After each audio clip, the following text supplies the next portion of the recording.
óskilahjól, óskilamunir. Lögreglan hefur pikkað upp síðasta áratuginni eða svo og verið hér í geymslu á lögreglunni. Svo verið að mála skúrinn lögreglunni, það var komið að hreinsa úr. Þessi er búin fyrsta sinn, annað sinn, þriðja sinn, selt. Selt, já.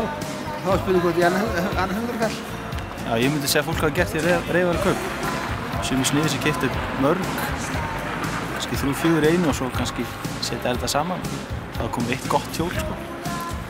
Þetta er þrælsniðið, þannig að næst uppáður kannski eftir 10 ár.